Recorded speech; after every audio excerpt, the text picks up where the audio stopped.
On the surface, Brunswick Aces looks just like every other bar in Melbourne, but there's one big difference.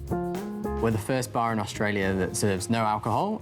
That being said, we do have everything you'd expect in a normal bar, be it beers, wine, spirits, just no hangover tomorrow. The recent launch of this booze-free bar shows just how popular these products are becoming. Since 2015, global sales for zero-alcohol alternatives have grown by over 500%. Thanks very much.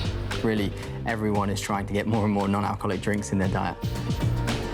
Brunswick Aces CEO Stephen Lawrence has witnessed this cultural shift firsthand.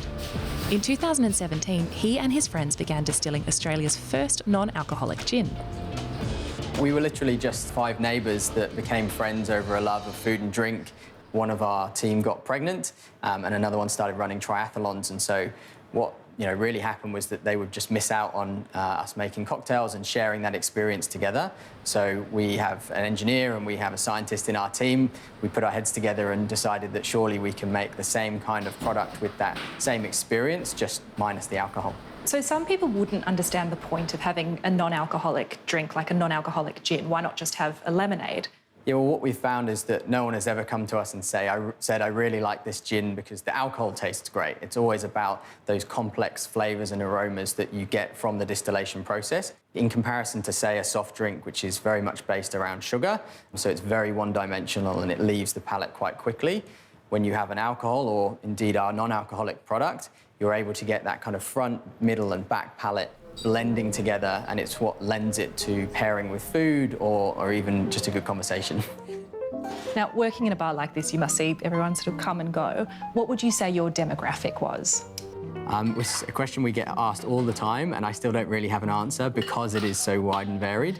We see a whole range of people coming in for a whole range of different reasons, be it someone in their 30s wanting to drink a little bit less and be able to get up and do yoga in the morning, or someone that's a bit older that's been told by their doctor that they should be drinking a little bit less for health reasons. 80% of people that drink non-alcoholic drinks also drink alcoholic drinks. So it's very much more about moderating and being able to have a couple of nights off the booze, but without losing out on your lifestyle. With the growing success of businesses like Stephen's, more and more Aussie alcohol producers are catering to this growing market. Mornington Peninsula Brewery owner Matt Beebe recently expanded his range of craft beers to include not 1, but 2 alcohol-free pale ales. Whenever you're making a beer, there's sort of like, talk about like 4 ingredients. So there's the malt, the hops, the yeast and the water.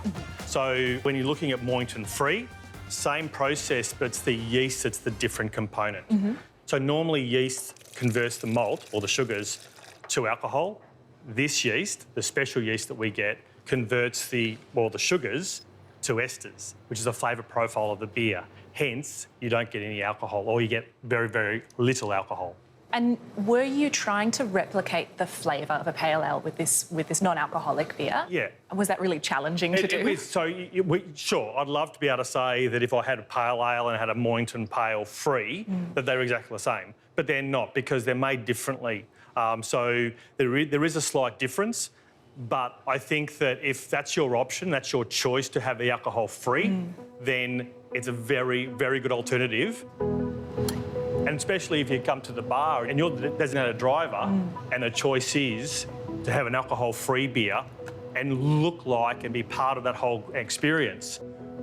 In the first year, the Mornington Free has become our second biggest seller out of all our products. Mainly driven by millennials and actually the older generations looking for an alternative to drinking heavy beers or any alcohol for that fact. In Australia, sort of hanging out with friends, it's often synonymous with having a drink as well. Do you think there's still stigma around people choosing not to drink? I think there is, but it's definitely changing, and having alternatives that are so like beer or so like a spirit actually helps that shift in people's perceptions. While most manufacturers of these drinks are doing their best to mimic the taste of the real thing, there are a few refreshing exceptions. Melbourne's Aaron Trotman is thinking way outside the box with his wine alternative company, Non. If you mimic, you're already off the mark.